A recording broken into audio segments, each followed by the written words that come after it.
കഴിഞ്ഞ ദിവസം ഹൈദരാബാദ് എയർപോർട്ടിലെത്തിയ ദുൽഖർ സൽമാനെയും അമാൽ സൂഫിയെയും ആരാധകർ വലിയ ആവേശത്തോടെയായിരുന്നു സ്വീകരിച്ചത്. എയർപോർട്ടിന് പുറത്തേക്കിറങ്ങാൻ ദുൽഖർ സൽമാൻ മുന്നോട്ട് നടക്കുമ്പോൾ അമാലിന് ഒരു ആരാധകൻ പൂക്കൾ നൽകാൻ ശ്രമിച്ചു. എന്നാൽ അവർ അത് സന്തോഷത്തോടെ നിഷേധിക്കുകയായിരുന്നു.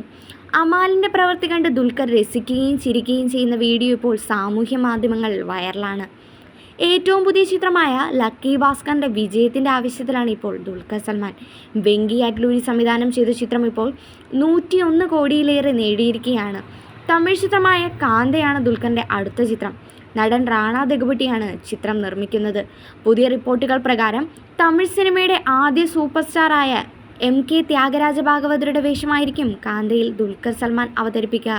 ഭാഗവതരുടെ ജീവിതകഥയിൽ ലക്ഷ്മികാന്തൻ എന്നയാളുടെ മരണവുമായി ബന്ധപ്പെട്ടുള്ള വിവാദങ്ങൾ ഉണ്ടായിരുന്നു.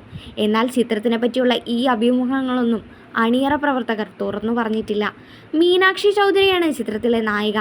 അതേസമയം ആകാശം ലോകതാര തെലുങ്കിൽ ദുൽഖറിൻ്റെ അടുത്ത ചിത്രം. സായി പല്ലവിയാണ് ചിത്രത്തിലെ നായികയായി എത്തുന്നത്. കലി എന്ന മലയാള ചിത്രത്തിനു ശേഷം സായി പല്ലവിയും ദുൽഖർ സൽമാനും ഒന്നിക്കുന്ന ചിത്രം കൂടിയാണിത്. കൂടാതെ മലയാളത്തിൽ 3 ചിത്രങ്ങളും ദുൽഖറിൻ്റെതായി ഒരുങ്ങുന്നുണ്ട്.